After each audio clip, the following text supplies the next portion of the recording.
You've heard the advice. In the age of AI, don't compete with AI on efficiency. Make things with a human touch. That's the advantage AI can't replace. Learn to share your personal experiences, your emotions, your unique perspective. That's your moat. Sounds reasonable. Sounds right even. But something quietly unsettles you. You can't say what. Let me start with something real. AI is genuinely changing things. Big companies are cutting headcount. Certain jobs are disappearing.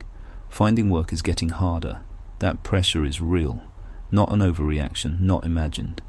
Any conversation that sidesteps this is just noise.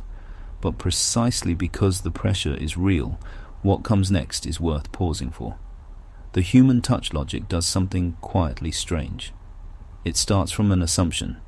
AI is a threat. People need to find their place, prove their value, secure a position in this competition. Then it hands you an answer. Analyze what the human touch is. Cultivate it. Output it. Use it to build your irreplaceability.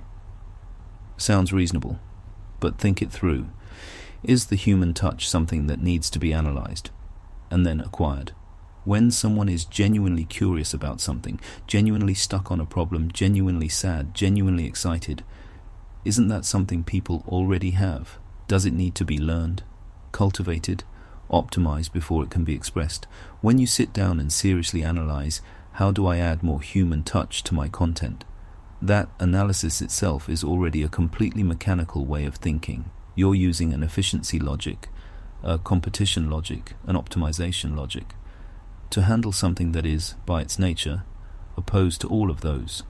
The result is that the human touch you produce is designed human touch, analyzed human touch, optimized human touch, which may be the least human thing of all.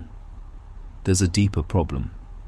That logic pulls you into a race, AI on one side, you on the other, and you need to find your edge and hold your ground.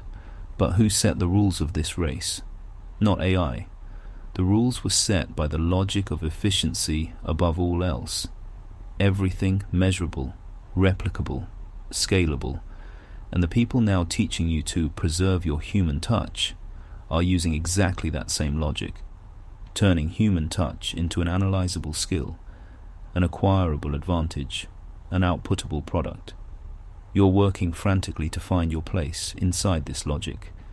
And as you search, the way you think about things starts to look more and more like the very thing you thought you were resisting. You haven't stepped outside the race. You've just switched lanes and kept running. I'm not saying don't use AI. I'm not saying the anxiety about AI is manufactured. I'm saying that precisely because the pressure is real, this logic is more dangerous than it looks. It appears when you're most anxious. It gives you an answer that sounds reasonable. It makes you feel like you're responding actively, thinking seriously, finding a way forward.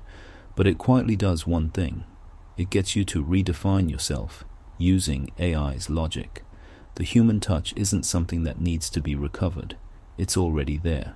It's there when you're genuinely confused about something. When you say something you didn't know you were going to say.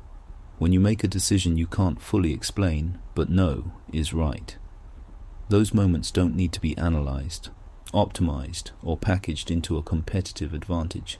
They only need to be noticed, and that noticing, that's where this actually begins.